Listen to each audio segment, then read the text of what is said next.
with your hosts, Aidan Campbell and Joanna Wells. In today's episode, we want to give a brief introduction to one of the more technical but really useful pricing techniques, which is pricing optimization.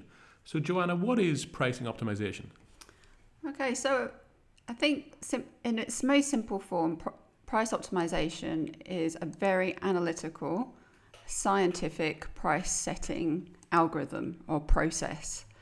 And I hope that does sound simple. I'm trying to break it down, but I think the outcome is quite clear. Why people use it is to drive almost immediate revenue and margin from that price algorithm. Now, an algorithm is almost like a fancy word for like a formula that somebody's come up with for pricing to really increase or decrease prices in the right way, either not too high or not too low, across categories and products.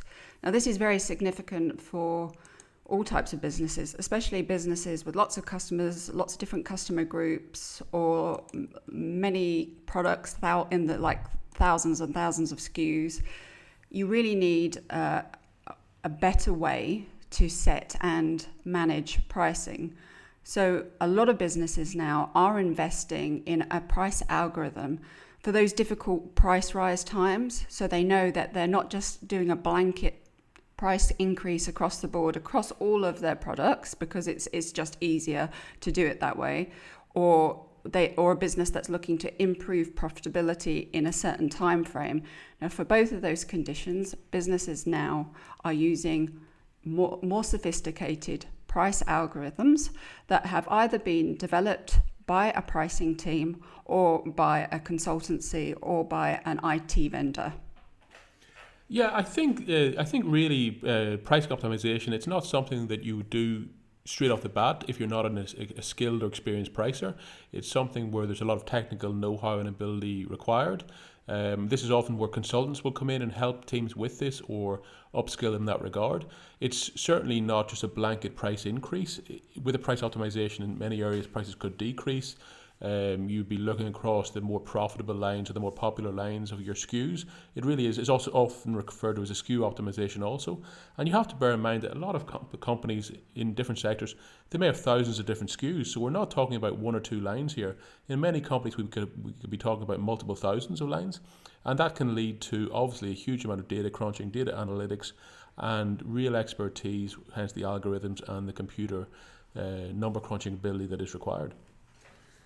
Now, often when you say price optimization, businesses think, oh, does that mean large increases across the board? Will that affect our, large customer accounts, or which can be and often are quite price sensitive?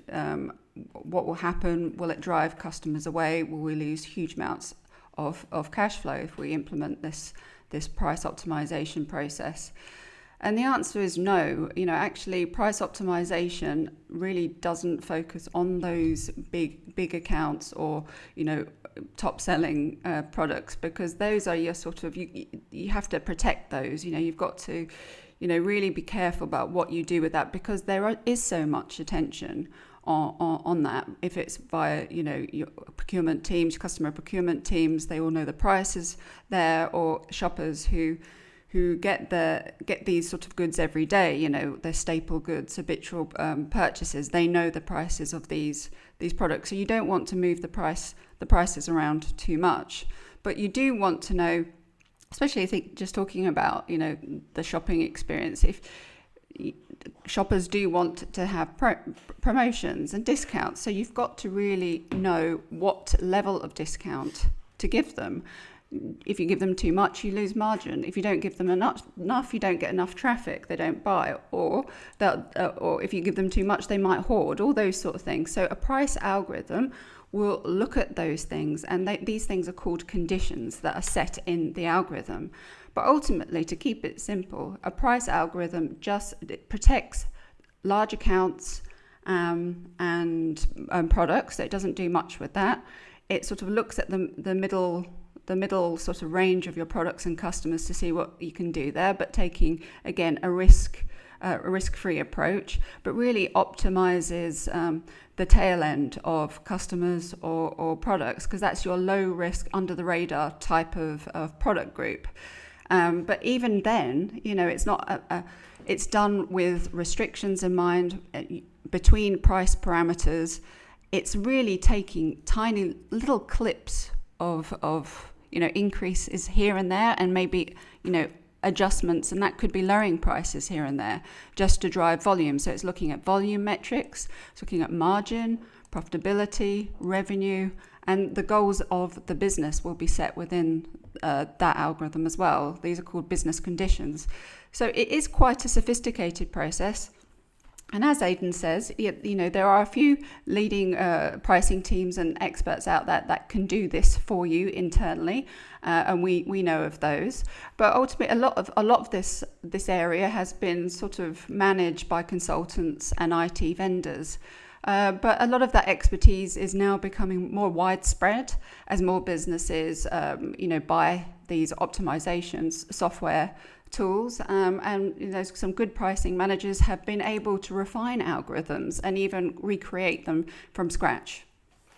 Yeah, I think it's pardon me, to some extent it's a different approach than pricing strategy, putting in place the value-based culture that you're looking for. And this is more into there is a lot of data analytics here, and using capacity and elasticities and those sort of aspects really filter into this on a SKU by SKU basis. Obviously, you really still have to have the strategy in place. You have to understand stuff, but this is much more of a implementation aspect, implementation, optimization, and it's something that should be done on a regular, ongoing basis. You can buy off-the-shelf softwares for more simple businesses, and then for obviously larger businesses, you'd be utilizing your ERP systems and really digging through the information that you have. But I think this is something certainly that will be covered in much more detail in smaller aspects in future podcasts. But it's just something we wanted to introduce today and to raise.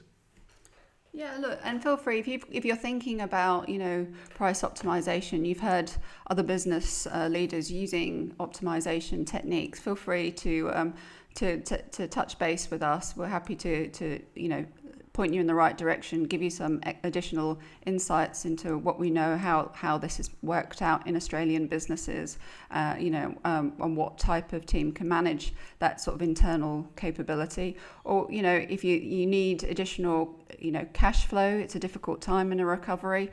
We're in recovery stage, and a lot of companies are thinking, okay, we need to, drive profitability. How can we get more margin in the next 3 months? Very difficult problem, but achievable, but it needs to be done in the best way. So feel free just to get in touch, and we can talk you through some of those ideas. Yeah, that's it for me today. So that number crunching, something to look forward to, I guess. Yeah. Have a great day. All right, thanks.